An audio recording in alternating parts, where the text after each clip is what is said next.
आमचं नाव लौकिक केलं सर. लय आनंद झाला. म्हणजे आमच्या घरात अजून झालेलंच नव्हतं असं काही, म्हणजे घडलेलं नाही झालेलं नाही, त्याच्यामुळे खूप सगळ्यांनाच आनंद झाला.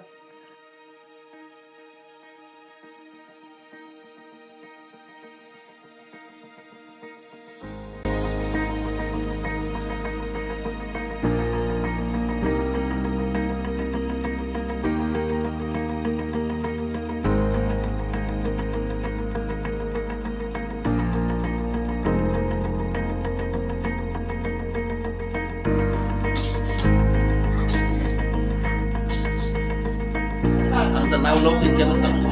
आमच्या कुटुंबाचं नाव लौकिक केलं आणि मान उंच केली. लय आनंद झाला. म्हणजे आमच्या घरात अजून झालेलंच नव्हतं असं काही, म्हणजे घडलेलं नाही झालेलं नाही, त्याच्यामुळे खूप सगळ्यांनाच आनंद झाला. अख्ख्या पाहुणे रावळेत पण, गावातलं पण, सगळ्या घरच्यांना पण. तिनं कार्ड असतंच, म्हणजे घरी आलं तरी ती शेतीत काम करायची, सगळं म्हणजे कामात घातली त्या कामातून ती निघून पडायची. तिला पण कधी असं मोजकेच पैसे सगळं असं व्यवस्थित ती, म्हणजे तिनं वापर पण लई असा वायत केला नाही, काही नाही, पुढं फिरणं नाही, काही नाही, अभ्यास म्हणजे अभ्यासच केला ना. आमचं म्हणजे तिला जिद्द तिनं तिची काढायला नाही. जिद्द आणि चिकाटीच्या जोरावर कोणत्याही क्षेत्रात यश संपादन करू शकतं, हे राहता तालुक्यातील एका छोट्याशा गावात राहणारी शेतकऱ्याच्या मुलीनं सत्यात उतरवून दाखवलंय. शेतकरी म्हटलं की घरच्या परिस्थितीचा थोडा का होईना सुगावा लागतोच, ते म्हणजे अतिशय प्रतिकूल परिस्थितीत राहता तालुक्यातील एकुर्के या गावात राहणारी ललिता सातो या युवतीने जिद्दीच्या जोरावर आणि अतिशय कष्टातून घेतलेल्या शिक्षणातून तिने नुकतेच PSI या पोलीस विभागातील अधिकारी पदाचं यश संपादन केलंय. वडील शेतकरी आणि जोडधंदा म्हणून बरेच दिवस मनपाचा व्यवसाय करत मुलींना शिक्षणासाठी प्रोत्साहित केले. घरची परिस्थिती बेताची असल्याने ललिता हिने जिद्द आणि चिकाटीने अभ्यास करत उद्दिष्टाचा पिछा पुरवत उद्दिष्ट सत्यात उतरवलं आहे. जिल्हा परिषदमध्ये प्राथमिक शिक्षण घेतलेल्या ललिता छोट्याशा गावात राहते. 2 खोल्यांच्या घरात वडील विजय सातव, आई सुनीता विजय सातव व बहिणी असा छोट्याशा कुटुंबातील शेतकऱ्याची कन्या ललिता हिने आपली ओळख महाराष्ट्राला करून दिली. यश संपादन केल्यानंतर ललिताच्या आईवडिलांच्या डोळ्यात आनंदाश्रू आले. मुलीच्या यशाबद्दल शेतकरी बापाचं ऊर सुपा एवढं झालं. मुलीच्या यशाबद्दल बोलताना आई वडील गहिवरून आले.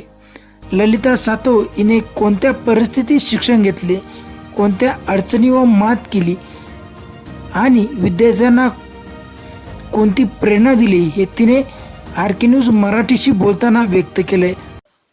नमस्कार, मी कुमारी ललिता विजय सातव. मी आत्ताच MPSC मधून PSI 2022 या परीक्षेत यश मिळवलं आहे आणि मी एकरुके गावची रहिवासी आहे. मी माझं प्राथमिक शिक्षण जिल्हा परिषद शाळा एकरुके येथे पूर्ण केलं आणि माझं माध्यमिक शिक्षण मी प्रवारा माध्यमिक स्कूल एकरुके येथेच पूर्ण केलं आणि मी पदवीचं शिक्षण city Jain college of commerce Shrirampur येथून पूर्ण केलं आहे. आणि मी 2018ला ग्रॅज्युएशन पास केलं. त्यानंतर मी MPSCची तयारी पुण्यामध्ये जाऊन केली. मी 2020चा इंटरव्ह्यू पण दिला होता, पण तिथे फायनल लिस्टला माझं झालं नाही. तर मी आता ही 2022च्या PSI परीक्षेत मी यश संपादन केलं आहे. आणि माझ्या कुटुंबात आम्ही 6 जण असतो. म्हणजे माझे आई वडील, आम्ही 3 बहिणी आणि 1 भाऊ. आणि माझ्या आईवडिलांनी माझ्यासाठी खूप काही सॅक्रिफाईस केलं आहे. म्हणजे ते माझ्या यशाचं जे क्रेडिट आहे मी त्यांनाच देते. आणि त्यांनीच माझ्या पाठीमागे खंबीरपणे उभे राहून मला साथ दिली आणि त्यांच्यामुळेच मी आज हे यश संपादन करू शकले. त्यांनी मला म्हणजे कधीच समाजाचे जे लोक बोलतात त्यांना जे अडचणी आल्या, समाज जो बोलला त्यांच्याशी किंवा त्यांना जे सॅक्रिफाईस करावं लागलं ते कधीच माझ्यापर्यंत येऊ दिलं नाही. त्यांनी स्वतः फेस केलं आणि मला एकदम सेफ मध्ये ठेवलं अभ्यास करण्यासाठी. आणि कधी मला पैशाची अडचण किंवा काही भासू दिली नाही. आम्ही तिघी बहिणी, आम्हाला तिघींनाही सारखंच शिक्षण त्यांनी दिलं. जरी आमचा शेतीचा व्यवसाय असला तरी ते घरात एक वेळेस उपाशी राहत असतील पण आम्हाला पैसे पुरवत होते ते. आणि आम्ही तेवढ्या जिद्द, चिकाटी आणि मेहनतीने किंवा त्यांच्या ज्या याची कष्टाची जाणीव ठेवून मी हे यश संपादन केलं आहे. आणि मला वाटतं की माझ्या गावातली मी पहिली PSI आहे आणि माझ्यामुळे माझ्या गावातील मुलींना एक नक्कीच प्रेरणा मिळाली आहे. आणि मुलींना माझ्या पालकांना एक मार्गदर्शन असेल किंवा सल्ला असेल की त्यांनी त्यांच्या मुलींना शिकवलं पाहिजे, त्यांना शिक्षणाची एक संधी दिली पाहिजे किंवा मुलींना एक विश्वासात घेऊन त्यांच्यावर विश्वास ठेवला पाहिजे. आणि मुलींनीही पालकांना विश्वासात घेऊन की आम्ही करू शकतो, आमच्यात ती ऊर्जा आहे आणि आम्ही ते संपादन करूच हे सांगितलं पाहिजे. आणि मला वाटतं की मुलींमध्ये एक ऊर्जा असते पण त्या ऊर्जेला जर दिशा मिळाली नाही तर त्याची दशा होऊन जाते. आणि मला वाटतं की ही दिशा मिळालीच पाहिजे प्रत्येक मुलीला. आणि प्रत्येक पालकांनी मुलीला एक शिक्षणाची संधी दिलीच पाहिजे, जशी की माझ्या वडिलांनी मला दिली आणि मी इथपर्यंत पोहोचू शकले.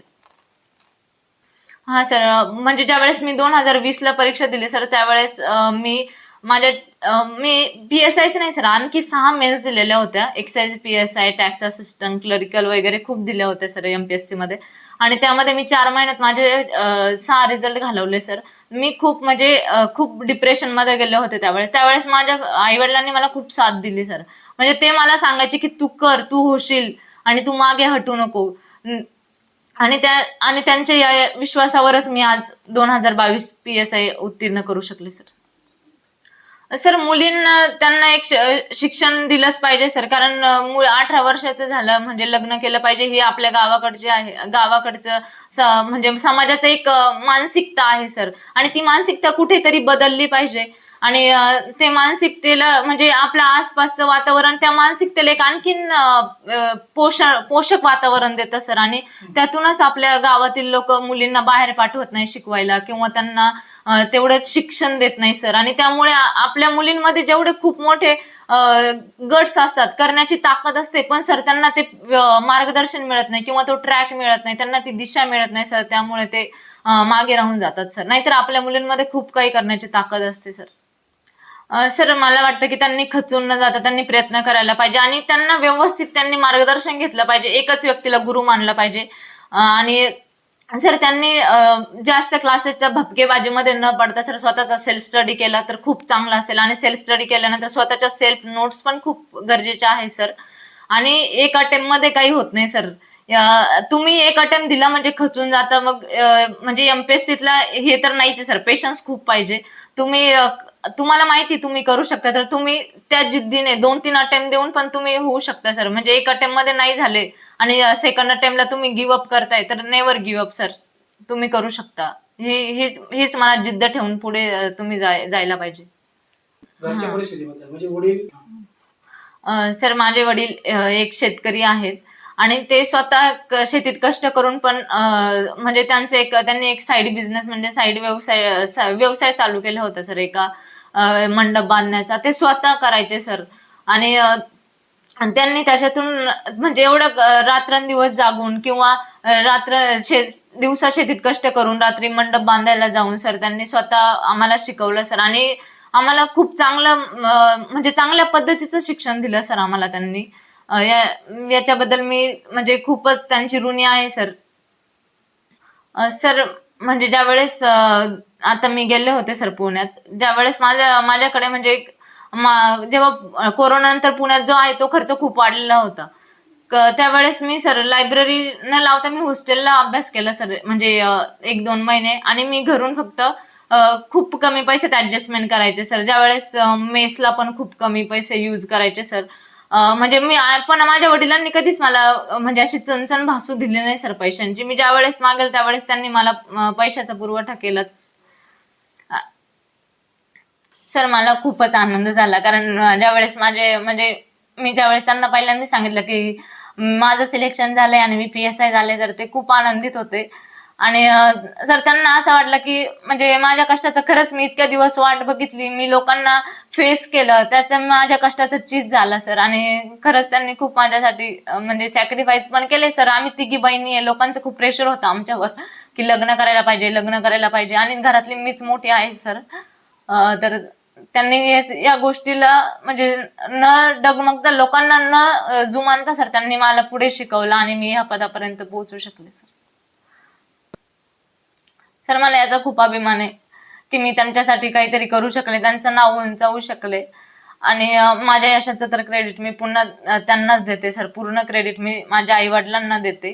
ते रात्रंदिवस माझ्यासाठी शेतात कष्ट करून मला त्यांनी पैसा पुरवला सर. मला कधी कोणती कमी भासू दिली नाही सर त्यांनी. सर पहिली गोष्ट म्हणजे मी ज्या वेळेस आम्ही राहायचो तर ते आमचं घर तर खूपच छोटं होतं सर, म्हणजे 2 खोल्यांचं घर होतं.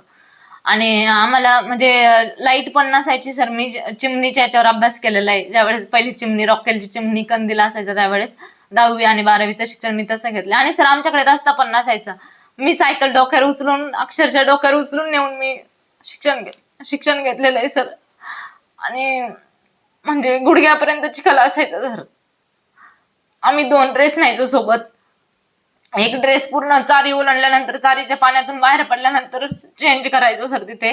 आणि मग पुन्हा तिथे सुकवत घालायचो एक ड्रेस आणि एक घालून जायचो सर तिथे. आणि सायकल डोक्यावर उचलून न्यायचो सर रस्त्यापर्यंत. आणि मग रस्त्याला लागल्यानंतर 8 किलोमीटर आम्ही सायकलवर प्रवास करायचो सर. सर मी त्यांना सांगेल की ज्या वेळेस आता एमपीएससी मध्ये खरंच खूप कॉम्पिटिशन वाढली आहे आणि ज्या वेळेस ते नवीन अभ्यासाला लागतात तर त्यांनी एक मार्गदर्शन किंवा एक ट्रॅक पकडला पाहिजे व्यवस्थित. आणि तिथूनच स्वतः सेल्फ स्टडी किंवा एखादाच क्लास लावला पाहिजे सर. आणि सेल्फ स्टडीवर जास्त भर दिला पाहिजे. स्वतःच्या नोट्स खूप महत्वाच्या आहे सर ह्या क्लासेसमध्ये, या अभ्यासामध्ये. आणि स्वतःच्या नोट्स काढून आपण त्याचा व्यवस्थित वापर केला पाहिजे. नाहीतर मुलं नोट्स काढतात पण त्याचा व्यवस्थित वापर नाही करत, फक्त पुस्तकच वाचत बसतात. आणि मार्केटमध्ये जे नवीन पुस्तक येईल ते नवीन पुस्तक घेतात सर. एकच पुस्तक वाचायचं पण ते 10 वेळेस वाचलं तरच तुम्ही त्याच्यात मास्टर बनवू शकतात किंवा तो सब्जेक्ट तुम्ही त्या सब्जेक्टमध्ये तुम्ही परिपूर्ण होऊ शकतात. आणि सर एमपीएससी मध्ये म्हणजे एक अटेम्प्ट झाला तर लगेच किंवा यश नाही मिळालं तर खचून नाही जायचं सर. तुम्हाला माहिती आहे की तुम्ही करू शकता तर तुम्ही कराच. तुम्ही खचून नका जाऊ. मग 1 वर्ष लागो, 2 वर्ष लागो. आणि जर तुम्हाला वाटतं की आता नाही करू शकत तर तुम्ही गिव्ह अप पण करा, प्लॅन बी पण तयार ठेवा. सर मी आता उत्तीर्ण झाले PSI, पण आता मी राज्यसेवा पण करणार आहे सर. आणि मी आता 25 ऑगस्टला माझा राज्यसेवेचा पेपर आहे, तो पण मी देणार आहे सर. सर माझा प्लॅन बी होता, माझा कॉमर्स झालेला आहे सर. मी अकाउंटंट म्हणून जॉब करणार होते सर बाहेर, जर माझ्या इथे झालं नाही तर. आणि मी साईड बाय साईड अभ्यास पण करणार होते सर. आणखी एमपीएससीने कोणत्याही सूचना नाही दिली. आता ते सांगतील तेव्हा आमचं हे होऊ शकतं, ट्रेनिंग वगैरे लागेल सर. हा सर आमचं फिजिकल असतं सर 100 मार्क्सचं. आणि ते आता क्वालिफाय केलंय. मुलींना 400 मीटर पळायचं 1 मिनिट 15 सेकंदात. आणि गोळा 6 मीटर फेकायचा, लांब उडी 4 मीटर फेकायची. तर ते मी क्वालिफाय केली आणि त्यानंतर मी इंटरव्ह्यूला क्वालिफाय झाले सर. आणि इंटरव्ह्यू नंतर आता फायनल लिस्टला. कशी झाली सर माझा इंटरव्ह्यू एकदम छान झाला, कारण माझा इंटरव्ह्यू हा फक्त 4 ते 5 मिनिटाचाच झाला. आणि त्यामध्ये मला जास्त असं फॅक्च्युअल नाही विचारलं सर की जो मला अडचणीचा ठरू शकतो. मला ओपिनियन बेस विचारले होते, म्हणून माझा इंटरव्ह्यू खूप छान झाला सर. सर प्रत्येकाला वाटतं की पुणे हे शिक्षणाचं माहेरघर आहे आणि तिथे गेलंच पाहिजे तरच आपण यश संपादन करू सर. असं काही नाहीये. ज्यावेळेस मी 2019 म्हणजे 2018ला गेले होते सर पुण्यात, त्यावेळेस त्यावेळेस आम्हाला अवेलेबल नव्हतं सर ऑनलाईन वगैरे काही, म्हणजे आम्हाला जावंच लागत होतं. पण आता सर कोरोनापासून डायरेक्ट घरापर्यंत अवेलेबल झालं किंवा प्रत्येक घरात मोबाईल फोन आले त्याच्यामुळे. आणि ऑनलाईन क्लासेस चालू झाले सर. आपल्याला घरापर्यंत प्रत्येक जिल्ह्यात, प्रत्येक तालुक्यात आपल्याला ऑनलाईन क्लासेस मिळतात. आपण घरात बसूनही तोच अभ्यास करू शकतो. आणि टेस्ट सिरीजचं म्हणायला गेलं तर टेस्ट सिरीज पण आता प्रत्येक ठिकाणी अवेलेबल आहे आणि तुम्ही घरी बसून पण तेवढाच अभ्यास करू शकतात. तुमच्या मनात असेल तर तुम्ही कुठेही अभ्यास करू शकता सर. पुणेच पाहिजे असं काही नाहीये. हो सर, एक मुलगी 2 घर सांभाळते म्हणतात ना सर, मग त्या मुलगी शिकली प्रगती झाली असं मला वाटतं सर. एका घरातली मुलगी आता मी माझ्या घरात शिकले तर मी माझ्या बहीण भावांना पुढे घेऊन जाणार, किंवा मी दुसऱ्याच्या घरात गेले पुढे तर त्या घरातले लोक मी पुढे घेऊन येणार सर. सर खूप छान वाटतं, कारण हा अनुभव तर माझ्यासाठी खूपच मोठा आहे. आणि सगळेजण सत्कार वगैरे करतात, खूप छान वाटतं सर. असं वाटतं की यार खरंच आपण काहीतरी अचीव्ह केलंय, माझ्या आईवडिलांचं नाव मोठं केलंय. आईवडिलांना पण खूप छान वाटतं सर. ते तर अक्षरशः रडले माझ्या ज्यावेळेस रिझल्ट आला त्यावेळेस. सर खूप भारी होती. मी ती बघायला नव्हते, सॉरी सर, मी ते बघायला नव्हते. ते माझं खूप मोठं म्हणजे की मी ते मिस केलं. ती त्यांची जी मोमेंट आहे ती मी मिस केली. पण आल्यानंतर ते खूप रडले सर. त्यांना वाटलं की कारण माझ्या गावातली पहिली पोरगी PSI किंवा गावातली पहिली PSI मी आहे सर. अजून मुलगा मुलगी कोणीच PSI नाही झालं, मी पहिली PSI आहे. तर त्यांना आणि गावाला पण खूप मोठा आनंद झाला की एक अभिमानाची गोष्ट झाली गावासाठी. गावातले लोक पण त्यांना खूप जास्त हे करायला लागले. मग त्यांना खूप भारी वाटतंय सर. त्यांच्या पण डोळ्यात पाणी यायला लागलं सर. खूप भारी वाटलं. म्हणजे ज्यांना की भेटायला खूप लोक वेटिंगला असतात त्यांनी आज मला डायरेक्ट स्टेजवर बोलवलं आणि सत्कार केला. त्याचाही मला खूप म्हणजे खूप अभिमान आहे आणि खूप भारी वाटतं सर. सुनीता विजय सातव. लय आनंद झाला. म्हणजे आमच्या घरात अजून झालेलंच नव्हतं असं काही, म्हणजे घडलेलं नाही झालेलं नाही. त्याच्यामुळं खूप सगळ्यांनाच आनंद झाला. अख्ख्या पाहुणे रावळेत पण, गावात पण, सगळ्या घरच्यांना पण. तिनं काढच तसं म्हणजे घरी आलं तरी ती शेतीत काम करायची. सगळं म्हणजे कामात घातली त्या कामातून ती निघून पडायची. फीला पण कधी असं मोजकेच पैसे, सगळं असं व्यवस्थित म्हणजे तिनं वापर पण लई असा वायत केला नाही, काही नाही. कुठं फिरणं नाही, काही नाही. अभ्यास म्हणजे अभ्यासच केला ना आमचं. म्हणजे तिला जिद्द तिनं तिची कडाला नेली आणि आम्ही पण तिला साथ दिली. असं म्हणजे जास्त हे नव्हतं असं. म्हणजे आता 2 वर्ष तिनं 2दा हे झाले त्याच्यामुळं म्हणजे थोडं मध्ये हे झालं. पण तिनं लई डेअरिंग केली, आम्ही पण साथ दिली तिला. असं आज म्हणजे आम्हाला फार एकदम असं फ्री आणि एकदम असं काहीतरी झाल्यासारखं वाटत आमच्याकडून काहीतरी. मुलीने तुमचं नाव एवढं मोठं खरंच केलं आमच्या सगळ्यांनी पोरींला असंच म्हणजे पोरींनी पण जिद्द धरली पाहिजे. एकमेकींचं पाहुणं पण केलं पाहिजे. मुली आणि ही मोठी एक पोलीस आता अकॅडमी चालू आहे तिची, पेपर आहे लेखीचं. आता ही याची विफॉर्मच झालेली लहानीची. नातेवाईक असेल, मित्र नातेवाईकामध्ये जेव्हा कळालं तर काय कसं सगळ्यांना आनंद झाला. अगोदर म्हणजे थोडं वाटायचं हे लग्न का करीत नाही पाहते सगळे. पण मग सगळ्यांना असं हे वाटायचं येईन एक एक उरकाव 3 मुली कधी हे असं पाहिजे. हा त्या जे अडचण आली ते आम्हाला पण मला पण सांगायचे. असं माझ्या मुलींना इतकं यश संपादन केलं का त्याचं म्हणजे तिची तुलना आहे ना आमच्या आनंदामध्ये आज करणंच आम्हाला म्हणजे शक्य होणे राहिलं. ते खूप कष्टामध्ये, खूप स्ट्रगलमध्ये तिनं आम्हाला यश दाखवलं. आणि आमच्या जे कष्ट करत होतो, अपार मेहनत करत होतो आम्ही, आमचं आज चित झालं. तुम्ही व्यवसायाने काय करता आणि कसं शिक्षणामध्ये तिला शिक्षण घडवलंय? मी शेती करतो आणि एक साईलक्ष्मी पतसंस्था रोईला आहे ना, त्या पतसंस्थेमध्ये क्लर्क म्हणून काम करतो. आणि त्या पगारावर मी त्यांचं शिक्षण ॲडजस्ट केलं आणि माझ्या दुधावर माझ्या कुटुंबाचा निर्वाह केला. जेव्हा आपली मुलगी PSI झाली असं कानावर पडलं, त्यानंतरच्या काय भावना होत्या? मला ती गोष्ट म्हणजे त्यांनी जेव्हा सरांनी फोन केला तर मला भरोसा वाटाना. मी तिला परत 2दा फोन करून विचारलं, बाई खरंच झाली का तू PSI? ती जेव्हा हो म्हणली तरी मी कोणालाच म्हणलो नाही, शांत बसून राहिलो. पण ज्या टायमाला दुसऱ्यांदा फोन आला सरांचा का ती 2 नंबरला येईल म्हणे NTC मधून, तेव्हा मला तिथं म्हणजे खात्री झाली का ही झाली म्हणून. असं आता बरेच नातेवाईक असतील, मित्रपरिवार असेल, सत्कार करतायत, काय वाटतं, कसं वाटतं? एकदम भारावून जातो सर मी. मला इतका अभिमान आहे. माझं एकच पालकांना सांगणं आहे, आपण तर मेहनत करतो, कष्ट करतो, फक्त मुलांना आहे ना अर्ध्यावर सोडू नका. त्यांचा बुद्ध्यांक तपासा. त्यांची जर इमेज असेल, त्यांची कुवत असेल बा आपल्याला शिकण्याची, तर त्यांना तुम्ही जरूर शिकवा. आणि ते तुमचं नाव, तुमच्या गावाचं नाव, आपल्या कुटुंबाचं आणि आपल्या परिवाराचं नाव निश्चितच उज्ज्वल करतील, अशी माझी सर्व पालकांना विनंती आहे. त्याचा अनुभव मी स्वतः घेतला. गावातून PSI अधिकारी म्हणून आता आपली मुलगी मिरवणार आहे, कसं वाटतं? खूप खूप सर हा आनंद आहे ना खूप झालेला आहे सर आम्हाला. ह्या घटनेचा आहे ना आम्हाला, आमच्या सातव परिवाराला आणि आमच्या गावाला इतका खूप अभिमान आणि आनंद झालेला आहे. प्रत्येकाच्या आज गावामध्ये हसू आहे चेहऱ्यांवर. आणि आमचं कुटुंब आणि आमचा परिवार सगळे सोयरे खूप आनंदामध्ये आणि उत्साहामध्ये. अडचणी खूप येतात सर, पण त्या अडचणीवर आहे ना आपलं मार्ग काढणं आपणच गरजेचं असतं. फक्त आपल्या ज्या अडचणीला आपण सोडून द्यायचं नाही राहत. अडचणी ह्या प्रत्येकाला येत असत्या, त्याच्यातून मार्ग फक्त आपण काढायचा असतो. आणि आपल्या ज्यानं होतच नाही व आता काय करू ही गोष्ट आपण कधीच करायची नाही. प्रयत्न करीत राहायचे, प्रयत्नाला कधी पण यश आहे आणि परमेश्वरावर भरोसा ठेवायचा फक्त.